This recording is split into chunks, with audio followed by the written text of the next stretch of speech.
प्रिय बंधुगण नमस्कार। केबे मध्य काहारी भरोसारे बसी रहंतु नहीं बंधुमान, कारण जदि स्वप्न आपणकर अतुट हुए तेबे ताहाकु पूरण करिबा दायित्व मध्य आपणक उपरे ही अछि। लोक केवल कथा ही कहि दियंती, साथ देबा उपरे नुहे। नमस्कार बंधु माने, मु आपण मान को स्वागत करुछि आमर एई चैनल रे। आजिरो एई वीडियो मीन राशि व्यक्ति मानक पई बहुत खास एवं उपयोगी रहिबो। आमे अगस्त 2025 मास पई पूर्ण मासिक राशिफल नहीं आलोचना करिबा। विषय वस्तु कौन रही ना ये वीडियो रे आपण मानकु निश्चित रूप से कहबू स्वास्थ्य अवस्था, शिक्षा और एग्जाम, लव और मैरिज लाइफ, भाग्य, कैरियर और व्यवसाय, ग्रहंकर विशेष प्लेसमेंट केमती रही बा ग्रह मानकर परिक्रमण कौन रही एवं तापरे आपण मानकु यार अंते बा यार शेष रे आपण मानकु अतुट उपाय कहबू एवं रिमेडीज मध्य कहबू। आपण माने यदि यही काम करेंगे ताहले निश्चित रूप आपण मानकर शुभफल प्राप्त हो। मीन राशि अगस्त 2025 जन्म चंद्र राशि पर आधारित। यही भविष्यवाणी आपणकर जन्म राशि अनुसार अतुट भाव निर्धारित करा जायछि। एबे आपण मान जानतु ग्रहर स्थिति। शनि एबे फास्ट हाउस रे बा लग्न घर अछंती। शुक्र और बृहस्पति चतुर्थ भाव रे अछंती। सूर्य बुध पंचम भाव रे, केतु षष्ठ भाव रे, मंगल सप्तम भाव रे, राहु द्वादश भाव रे। एबे आसु जानिबा स्वास्थ्य। स्वास्थ्य लग्नर लॉर्ड बृहस्पति चतुर्थ भाव रे थिबारु साधारण भावे स्वास्थ्य भल रहिबो।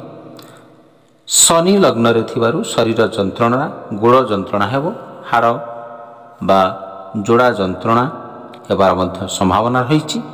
शारीरिक क्लांति, आलस्य एवं मनोवृत्तिर ह्रास हेबा मध्य जना पड़े। ये सब कारण शनि द्वारा घटुची, कारण आपणकर मध्य द्वितीय चरण रे 7.5 मध्य चली। एबे आसंतु जानिबा शिक्षा व्यवस्था। पंचम भाव हेउची शिक्षा बा एग्जामर भाव। सूर्य बुध एठी थिबारु बुध आदित्यर जोजक बनाउचंती। यह गभीर अध्ययन, नुआ एडमिशन एवं गवर्नमेंट एग्जाम और एकाडेमी गोल पाई बहुत शुभ अवस्था मध्य रही। यही एग्जाम 15 तारिख पूर्वर अच्छी कि तापरे दुई प्रसंग मध्य आमे यह शुभ फल प्राप्त होब। एबे आसुन जानिबा लव रिलेशन विषय। पंचम भाव थिबा सत्य शनि लग्न रे मंगल तार दृष्टि करुचंती। यह आपणक मनरे जिद आसिबो एवं आपण मान रागिबे, गुस्सा आबे बा असहिष्णुता आनीपारती मन भितरे। एवं लव रिलेशन रे अवांछित विवाद भावनार अनुपस्थिति मध्य आसीपारे। किंतु एटी बुध थिबारु गोटे संयम उपाय मध्य आसीपारे। तथापि बंधु माने एई मास रे आपणकर लव रिलेशन उपरे विशेष ध्यान देवा आवश्यक। निजर गुस्सा को एवं जिद उपरे निजको कंट्रोल रखंतु, नहले मन मुटाप बा सांघातिक झगड़ा मध्य हेबार संभावना रही। कारण सामना लोक मध्य एही मासरे एवं मन घुसार अवस्था रही पारती।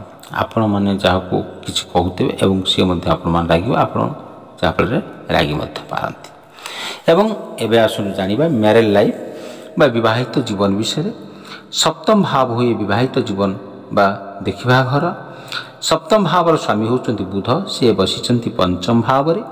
सप्तम भाव रे मंगल विराजमान एवं विवाहित जीवन 75% रु 80% भल रहिबो। लाइफ पार्टनर काम रे व्यस्त रही पारंती। केबे केबे अग्रेसिव रूप देखा जिबार मध्य संभावना रही। मंगल थिबारु केतक समय रे छोट छोट झगड़ा एवं अपसेट हेबा हेउची साधारण घटना रहिबो। एवं किंतु सप्तम लॉर्ड बुध 11तम घर को दृष्टि करुचंती। यह संपर्क एवं प्रेम एवं मधुरता आनी परिबो। जदि आपण किसी यात्रा किंबा बड़ प्लान करुचंती, यह पे मध्य समय उपयोगी रहिबो। भाग्य आसम जानिबा आपण मनकर भाग्य एवं भाग्यर स्वामी मंगल यह सप्तम भाव रे बसिचंती एवं लग्न को दृष्टि करुचंती। यह केंद्र त्रिकोण राजयोग तैयारी मध्य करूची। यही मासर भाग्य सहयोग रहिबो। कौनसी पापग्रह भाग्य भाव को दृष्टि करू नहीं। नुआ व्यवसाय एवं ट्रैवलिंग, प्रॉपर्टी बा बड़ बड़ डील पाई ଏହା ମଧ୍ୟ ଉତ୍ତମ ସମୟ ରହିବ। 7.5 ଚାଲିଥିବା ସତ୍ତ୍ୱେ ଯଦି ଶନି ଖରାପ ନୁହେଁ ତେବେ ଭାଗ୍ୟ ପୁରା ସାଥ ଦେବ। ଏବେ ଆସନ୍ତୁ ଜାଣିବା ଆପଣମାନଙ୍କ କ୍ୟାରିୟରର ସ୍ୱାମୀ ହେଉଛନ୍ତି ବୃହସ୍ପତି, ଚତୁର୍ଥ ଭାବରେ ବସିଛନ୍ତି। ସେ ସପ୍ତମ ଘର ବା 10ତମ ଭାବକୁ ସପ୍ତମ ଦୃଷ୍ଟିରେ ଦେଖୁଛନ୍ତି। ଯେଉଁମାନେ ଟିମ୍ ମ୍ୟାନେଜମେଣ୍ଟ କରନ୍ତି ଏବଂ ଡିରେକ୍ଟର କିମ୍ବା ସିନିୟର ଅଫିସର ସେମାନେ ଏହି ମାସରେ ଭଲ କରିପାରିବେ। କମ୍ୟୁନିକେସନ୍ ଏବଂ ମ୍ୟାନେଜମେଣ୍ଟ ସ୍କିଲ୍ ମଧ୍ୟ ବଢ଼ିବ କେବଳ ଶନି ଦୃଷ୍ଟି କରୁଥିବାରୁ। କେବେ କେବେ ମୁଡ୍ ଷ୍ଟ୍ରଙ୍ଗ ଏବଂ ଏକ୍ସାଇଟ୍ ହେବାର ମଧ୍ୟ ସମ୍ଭାବନା ରହିଛି। ତଥାପି ମିଡ୍ ଅଗଷ୍ଟ ପରେ ସୂର୍ଯ୍ୟ ନିଜ ରାଶିକୁ ପ୍ରବେଶ କରିବେ, ତେଣୁ ଟାର୍ଗେଟ୍ ଅଟିଭ୍ ହେବା ସମ୍ଭାବନା ମଧ୍ୟ ଅଧିକ ଦେଖାଯାଉଛି। ଏବଂ ବୁଧ ତ୍ରିକୋଣରେ ଏବଂ ଶୁକ୍ର ଗୁରୁ କେନ୍ଦ୍ରରେ ବିଜନେସ୍ ପାଇଁ ମଧ୍ୟ ଶୁଭଯୋଗ ସୃଷ୍ଟି କରୁଛି। ମଙ୍ଗଳ ଆପଣଙ୍କୁ ଲଗ୍ନରେ ଦୃଷ୍ଟି କରୁଛନ୍ତି ଏବଂ ଆଗ୍ରେସନ୍ ଅଧିକ ରିଆକ୍ସନ୍ ମଧ୍ୟ ଆସିପାରେ, ତେଣୁ ଘୁଷା ଉପରେ ନିୟନ୍ତ୍ରଣ ଦେବା ଆବଶ୍ୟକ, ନହେଲେ ତର୍କ ଅବାଞ୍ଛିତ ଝଗଡ଼ା ମଧ୍ୟ ହୋଇପାରିବ। ଅଗଷ୍ଟ 2025 ମାସ ପାଇଁ ମୀନ ରାଶି ଲୋକମାନଙ୍କ ପାଇଁ କ'ଣ ସବୁ ଉପାୟ ରହିଛି ଆସନ୍ତୁ ଜାଣିବା। ଏହି ମାସରେ ଶନି ଦୃଷ୍ଟି ଓ 7.5ର ପ୍ରଭାବ ଥିବାରୁ ଏହି ଉପାୟଗୁଡ଼ିକୁ ନିଶ୍ଚୟ ଅନୁସରଣ କରନ୍ତୁ। ଏବଂ ପ୍ରଥମଟି ହେଉଛି ଗୁରୁମନ୍ତ୍ର ଜପ କରନ୍ତୁ। ମନ୍ତ୍ର ହେଲା ଓଁ ଗ୍ରାମ ଗ୍ରୀମ ଗ୍ରୌମ ସହ ଗୁରୁବେ ନମଃ। କିପରି ଏହାକୁ କରିବେ ଆସନ୍ତୁ ଜାଣିବା। ଏବଂ ଆପଣମାନେ କ'ଣ କରିବେ, ଗୋଟେ ଲୁଙ୍ଗି ବା ହଳଦିଆ କଲର୍ ପିନ୍ଧନ୍ତୁ ଏବଂ ହଳଦୀ ରଙ୍ଗର ମଧ୍ୟ ଗାମୁଛା ପିନ୍ଧି ଏବଂ ପୂଜାରେ ନିଶ୍ଚିନ୍ତ ରୂପରେ ପୂଜା ପାଠ କରନ୍ତୁ।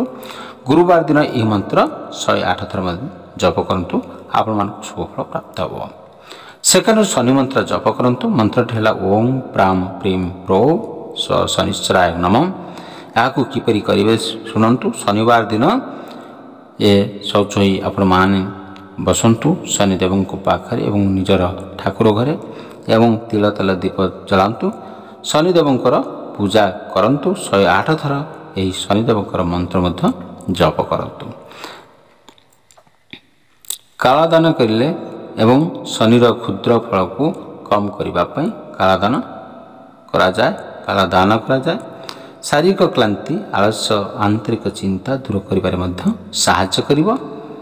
ଏବଂ ଆପଣମାନେ କ'ଣ ସବୁ ଦାନ କରିବେ, ଦାନ କଲେ ଶୁଭଫଳ ପ୍ରାପ୍ତ ହେବ। କଳା ଚନା,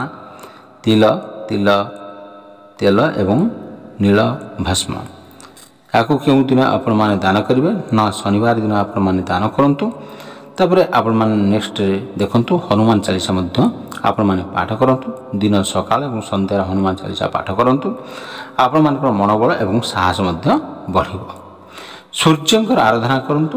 ସକାଳେ ଉଠିଲା ବେଳକୁ ଦେଖି ଏବଂ ରୁଦ୍ରାକ୍ଷ ମାଳରେ ଓଁ ଘୃଣୀଂ ସୂର୍ଯ୍ୟାୟ ନମଃ ମନ୍ତ୍ର ମଧ୍ୟ ଜପ କରନ୍ତୁ। ଆପଣମାନଙ୍କର ସମସ୍ତ ମନସ୍କାମନା ପୂର୍ଣ୍ଣ ହେବ। ଏବଂ କିଛି ଜଳମେଘ ଧାରରେ ତମ୍ବା ଘଣ୍ଟିରେ ଦୀପ ରଖି ସୂର୍ଯ୍ୟଙ୍କୁ ଅର୍ପଣ କରନ୍ତୁ। ଜାଣିପାରିଲେ, ଏହିସବୁ ଉପାୟ ନିୟମିତ ଭାବେ କଲେ ନିଶ୍ଚିତ ଭାବେ ଆପଣଙ୍କ ଲାଗି ଏହି ମାସ ଅଧିକ ଶୁଭଫଳଦାୟକ ହେବ। ଏବଂ ଭିଡ଼ିଓ ଭଲ ଲାଗିଲେ ଭିଡ଼ିଓକୁ ନିଶ୍ଚିତ ଭାବରେ ଲାଇକ୍ କରନ୍ତୁ ଏବଂ ସାଙ୍ଗସାଥିମାନଙ୍କୁ ସେୟାର କରନ୍ତୁ ଏବଂ ଆମ ସହିତ ଯୋଡ଼ି ହେବା ପାଇଁ ଆମ ଚ୍ୟାନେଲକୁ ନିଶ୍ଚିତ ଭାବରେ ସବସ୍କ୍ରାଇବ୍ କରି ରଖନ୍ତୁ। Thank you so much watching.